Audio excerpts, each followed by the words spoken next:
bones, make you feel right at home. Honey does it well. Today we're at Great River Golf Course, which is Sacred Heart University's home course. It's a 18-hole championship golf course, Tommy Fazio design. First impressions, absolutely beautiful. You can't wear a hat or bring a cell phone with you into the restaurant, so that's out of my element for sure. This is by far the nicest course, just aesthetics-wise, and I'd say boujeeist course we have played this year.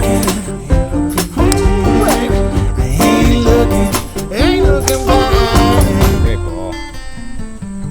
So we're gonna play a little game called the longest yard, which basically is a points game, two-man points game, where you get points if you win the hole, and the amount of points you get is based off the yardage of the hole.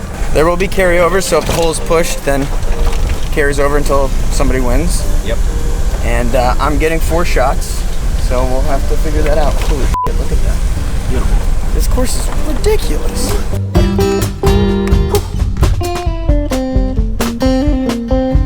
Deep inside the depths of stone, voice will echo, need no phone.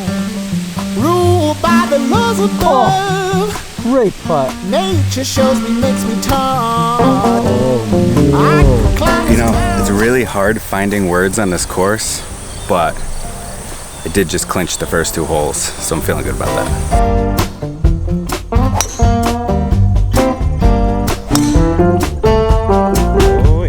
I really like the par 4 fourth. You got a pond down the right side, which is narrowing the fairway as you get closer to the green, and it's blocking out the green. It's definitely a hole that you probably don't necessarily want to hit driver off the tee because you can put it in the water, and then it's really all about kind of playing it safe. You know, you don't really have to go for it. You kind of do have that whole bailout area right in front of the green where it slims down next to the pond. And then I just like the aesthetics of it. You got the pond, you have the rock walls that you actually notice when you're on the 3rd tee box. You notice the rock wall that lines the water in the grass, and then also the bridge, the stone bridge that you walk over going over the tee. I just thought it was a nice aesthetic. For the first time since the first hole we pushed, Justin has beat me on every other hole basically. I beat you on one, right? Yeah. That I got a stroke on. Yeah. So I took advantage of that, but so I really got I get a stroke. Oh! You do get a stroke on it. So, and this hole you got a stroke. How the hell did I get a stroke on that? So I just apparently that's number 1 handicap. So I just won. Okay. I need to turn this around because otherwise I'm literally gonna have to win like every single hole in the front, on the back. So obviously the conditions of this golf course are ridiculous. Like the fairways are nice and tight. And Justin said on the first hole that he was even scared to like take a divot, that it was so nice. Every single hole is different than the next. You know, like the layout is super cool. We're playing the 9th hole right now, so I'm very much looking forward to seeing what the back's like. I know that the front kind of goes along the river. I have no idea if the back kind of meanders away from it or what happens, so I guess we'll find out. We don't play any golf courses that you watch the ball run out like it does in the fairway here. The only other golf course we played this year that it ran out like that, I'd say, is Mid-South.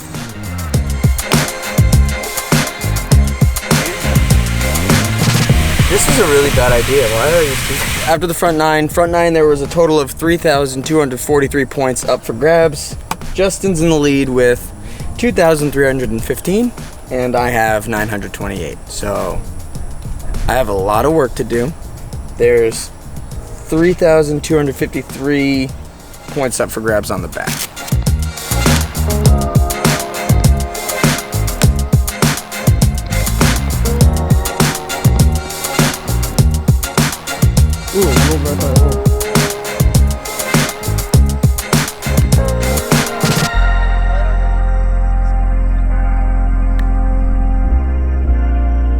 Let's get put up.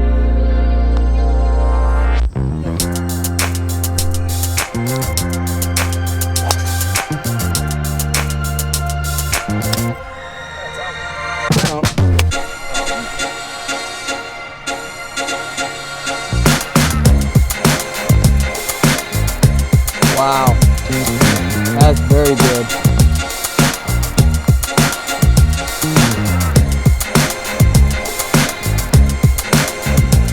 Oh, what a putt. par. I really liked 12. It's a par 4. It had the bridge and like that. You couldn't hit driver, and I hit driver, and I didn't know that. So you go right into this like ravine. And then I also really like the next par 5 because something that we didn't know, another thing, we weren't really paying attention to the layout of the golf course. And I really liked that I just hit the sweet spot on my second shot, and it's another funnel right down into the green. And I think if you hit a really good shot and you can hit it right into that funnel, you also have another chance to kind of make an eagle there. It's a nice little shoot back here. Ball kind of landed right at the top of the hill and just slid all the way down. Right to there.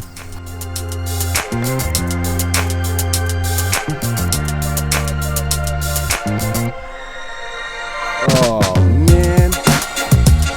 The downhill par 3 was just an absolutely cool hole. It reminded me actually a lot of the downhill par 3 that I think was 9 at Seven Lakes, because it's straight down and you have the water in the background. You know, at Seven Lakes it was a lake. Here you had the river right in the background. The cart path was a nice wooden bridge out into the green. It was really, really cool. The back, I actually really like 17. It's that short downhill. I don't even necessarily know if it's that short, but because it's downhill like half of the hole, definitely gives you the ability to hit the green in 2.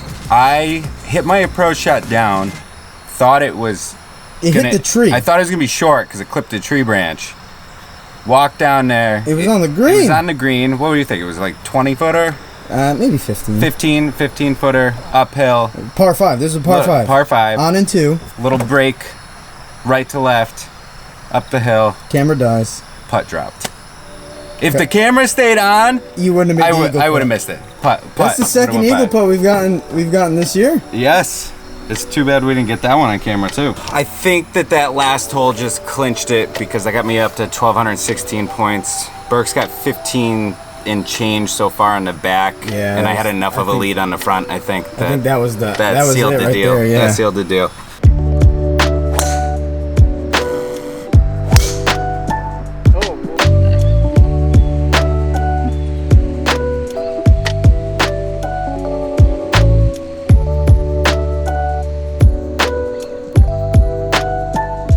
This golf course is absolutely unreal. You're right on the river. It's just scenically beautiful. It's a awesome layout. The conditions are pretty pure. I mean, the fairway is cut super tight. Every single fairway is like rolled out carpet.